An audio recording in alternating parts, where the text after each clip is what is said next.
Hey, what's happening, guys? So it's Matthew back with Waddy's channel.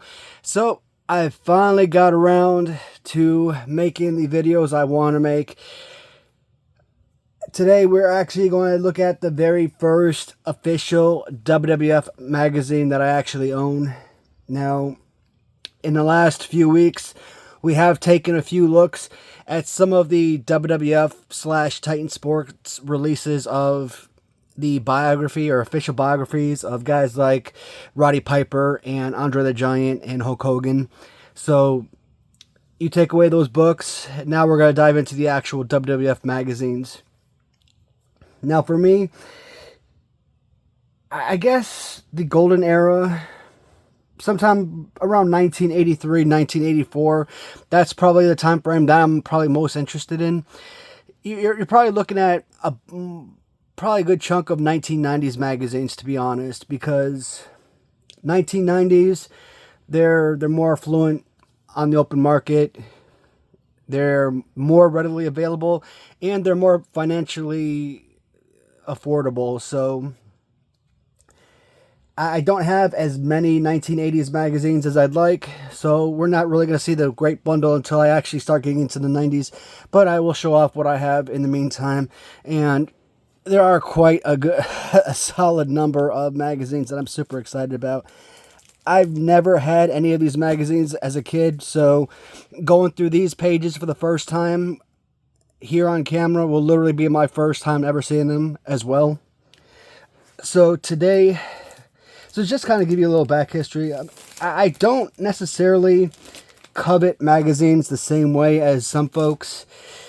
Yeah, they're collector's items, but like, I don't know. To me, they're just magazines. You know, they're mass produced. It's just paper booklets. I can't really see books and magazines, and which is kind of odd because I consider comic books to be collectible items, even though I didn't really read comic books growing up.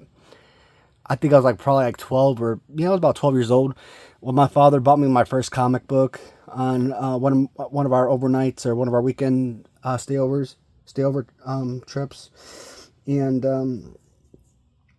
so I never had any comic books, not really, outside of maybe a handful growing up.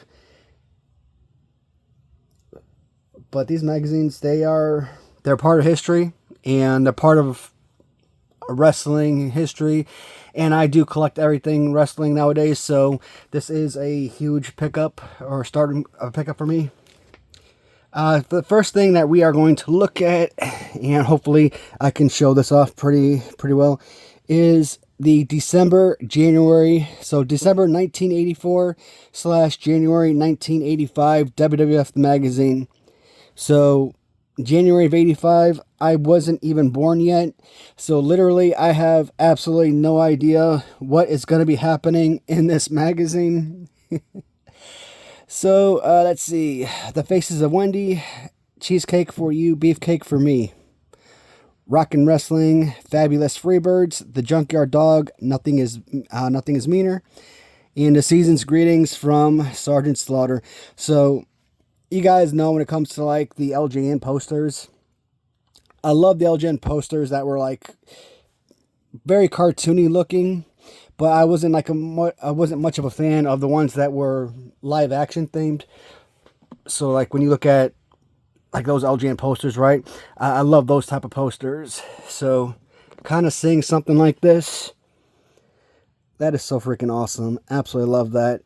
And I am going to try and move some of the stuff out of the way and hopefully get myself a little bit better feel for when I film this.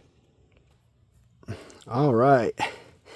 So when it comes to collections, guys, I've always said, man, you got to find the right person, the right motivating factor. There have been a lot of people that have given me inspiration. So a couple of years ago, I found this YouTuber. He used to make videos every weekend where he would post videos where he made video reviews of WWF the magazine. And I thought that was so fantastic.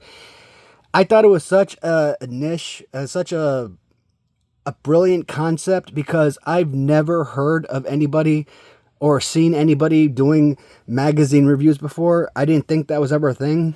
So at the time, I'm like, man, this is a brilliant idea that he came up with, thinking that this was something that only he was ever coming up with. Now, nowadays, I come to realize that, for as long as YouTube has been a thing, people have been making magazine review videos. So it wasn't necessarily anything that was special or unique. It was just something that he specifically was doing. But still, I give him a lot of credit. And I used to actually enjoy watching his videos every week. And like I said, man, you got to kind of find these guys that kind of inspire you to spark your interest and become interested in things. I had absolutely no interest whatsoever in magazine collecting. But, he had such a passion for the magazines and whatnot. And you know what? I'm like, as a wrestling collector, why not? This is something different. It's something that there are not a lot of people out there that collect WWF the magazines or magazines in general. You do have like Raw and other type of magazines as well, so it's not just WWF the magazine directly. So this is something that I'm sure a lot of people can be a little bit interested in, whatnot. And I reached out to him one day, and I'm like, hey man, because of you, I've gotten an interest in collecting magazines. I just want to thank you. He did not take that the right way at all. I just don't know what it is, but like I kind of regret kind of giving him that thank you, because I kind of got this comment, something like, I don't go out and spend my hard-earned money to build other people's collections type of comment. And I'm like, wow, that was, I was not expecting that. I mean, the person that you kind of see on camera, that's kind of like the person that you think that you're talking to, right? It just goes to show you that a lot of time, what you see on camera is not always the person, or you're not always seeing the person that's on the inside. And I try to be as genuine of a person as I can be. I've had my faults here and there. A lot of people that watch my channel for a long period of time, they've seen my faults. They've seen me come out in disappointment and anger from time to time. But I at least they know what kind of person I am. They know my heart, know that I care about the people that watch my channel. And if I can inspire any others to collect, or if I can help out, answer questions or whatnot, I'm always eager to answer questions or make recommendations when possible. But yeah, man, I don't know. It just kind of turned me off from supporting. I don't want to say I stopped watching his channel because of that comment. I think it had more to do with the fact that all the channel was simply magazine reviews and nothing else. And after a while, it just became redundant. So I do want to see a little bit of a mix-up here and there. And after a while, like I said, it just got too boring. And then I didn't get notifications anymore. So that was also a big issue. Wendy Ritger. I like this photograph. I don't know why, but this is very 1980s to me. So I like this picture off to the side here.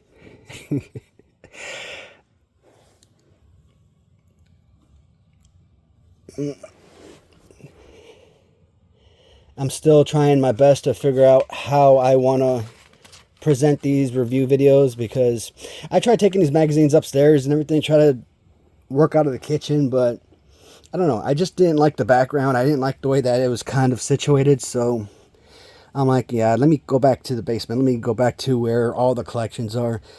It just looks a little bit better. And I'm going to take this off the stand because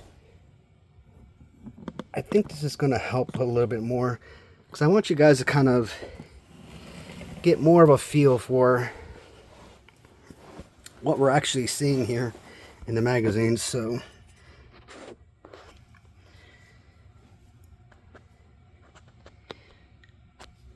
some articles about Wendy.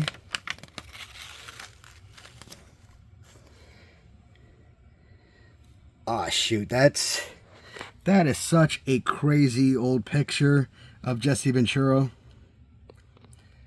What was it? Oh man, him and Adrian Adonis. What were they called? The East and West.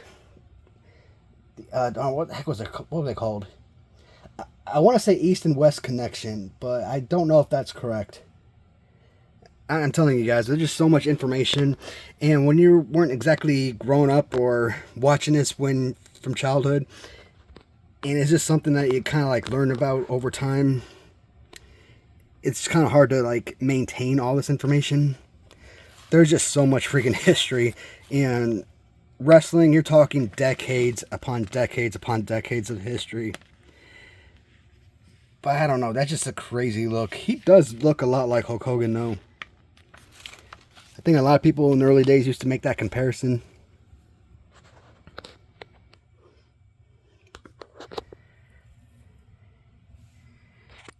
Does it tell us what? Because obviously this has got to be some kind of charity event, but I don't see if it's... I'm pretty sure it's in the story where it's going to tell you what the event is for, but that's fine.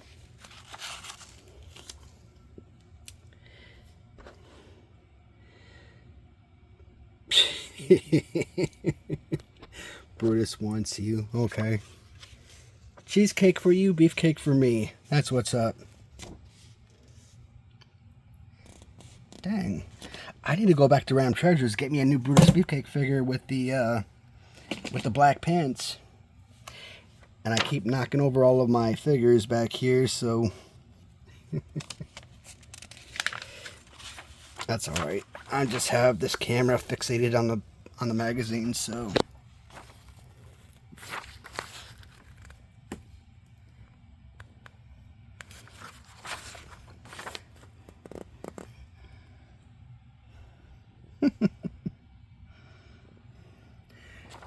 Mean Gene is such a tiny guy. My God.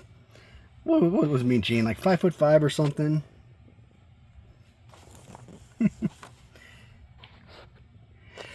I've always said there's certain guys from WWF and WCW that you classify as WCW guys. There's certain guys you classify as WWF guys. And like when you start seeing Elizabeth, when you start seeing Jesse Ventura, when you start seeing Mean Gene Okerlund, Macho Man, Hulk Hogan, when you start seeing these guys in WCW, I've always classified Ric Flair as a WCW guy. The Nasty Boys, Legion of Doom, the Steiners, to me, they were always WCW. Even, I don't know, because Kevin Nash and Scott Hall, I still consider them, because I knew them more, obviously, from WWF. That's when I became familiar with them. They'll be WWF guys to me, but I think over the course of their careers, they spent a whole lot more time in WCW than WWF. Had a whole lot more success. Here is a rare photograph of Mr. Fuji as a wrestler. That is awesome. This right here, I need to get this LJN custom. In fact, Series 1, one of the Series 1 figures I have of Hogan that I'm sending my buddy Rob. This is actually the next custom I'm trying to get for the next paint job. A relatively simple one, not like major changes, but a nice color scheme.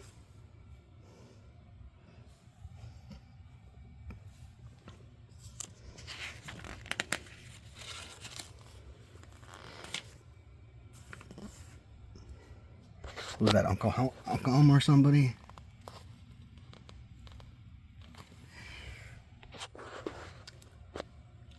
One thing I'm noticing about, especially with the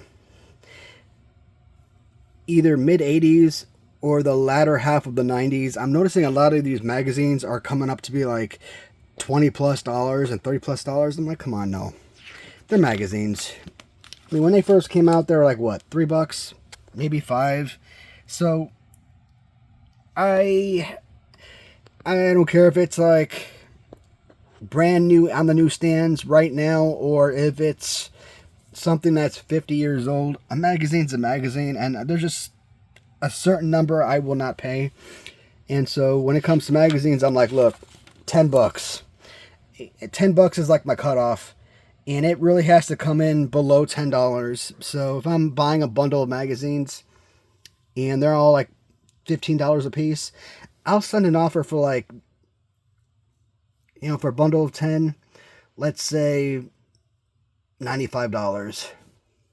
$9.50 per magazine. I definitely want to get as many as I can, as quick as I can, but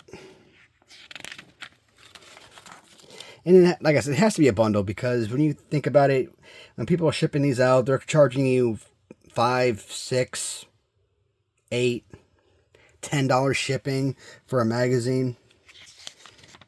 But generally, I've seen a lot of people list them for like $8 shipping. I'm like, come on, media mail, you're looking at about $3 or $4. But so that's why I'm like, you gotta get them bundled. You have to win multiple magazines at one time. Freaking Cyndi Lauper. She is huge.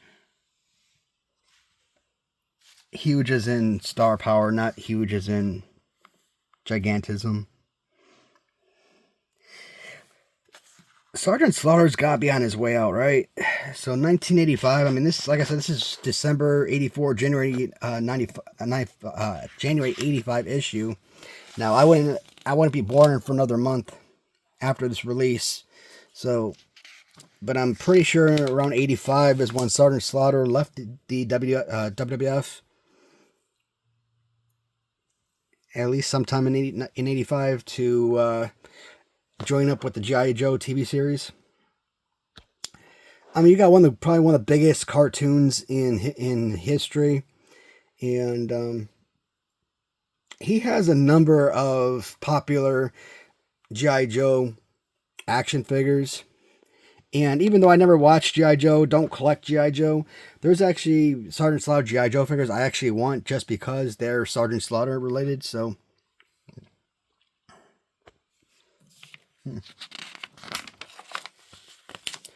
oh, that's a good picture. That is a good one of the Iron Sheik and Sergeant Slaughterman. I still think they did this man wrong. Yeah, they kind of brought him back and made him a good guy again in the early 90s, but making him a turncoat during the Gulf War, the man was an American hero, essentially. He was made to be an American hero. It's like, there's certain guys I feel like you don't do that to. Sergeant Slaughter's one of them. Hacksaw Jim Duggan's another. Hulk Hogan, I feel like there's certain stars. Lex Luger, even though Lex Luger played a great heel, I think he played an awesome All-American character. So I think Bob Backlund was one of those characters that was just your old school, high school, college, amateur wrestler type, and making him the crazy Mr. Backlund type deal, I didn't like that at all.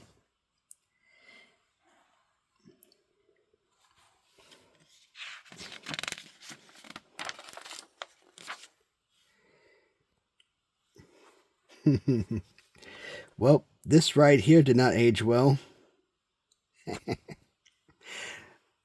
This is so innocent, but I swear to God, by today's standards, if somebody saw this, they would freak the heck out. But Kamala's a freaking legend. I love him. One of my all-time favorites. It always annoyed me as a kid, but I always loved it at the same time. How the man just did not know how to pin somebody.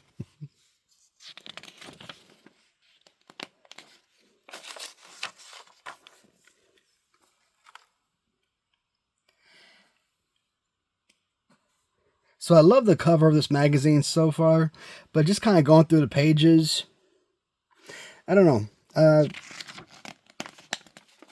If I had to pay like $50 or something to acquire this magazine, I would be highly disappointed.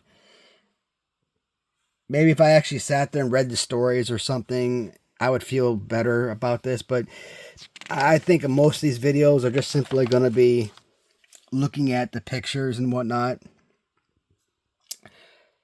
But yeah, that is your December 84 / January 85 magazine. And I think for a good part of these are going to be multi-year or multi-month. Let's see. This really just matches right here or something. So like Rene Goulet defeated Tokyo Tom. Dory and Terry Funk took the measure of Iron Mike DiBiase and Jack Kane. Who the hell is Mike DiBiase? I mean, is that Ted's father or something?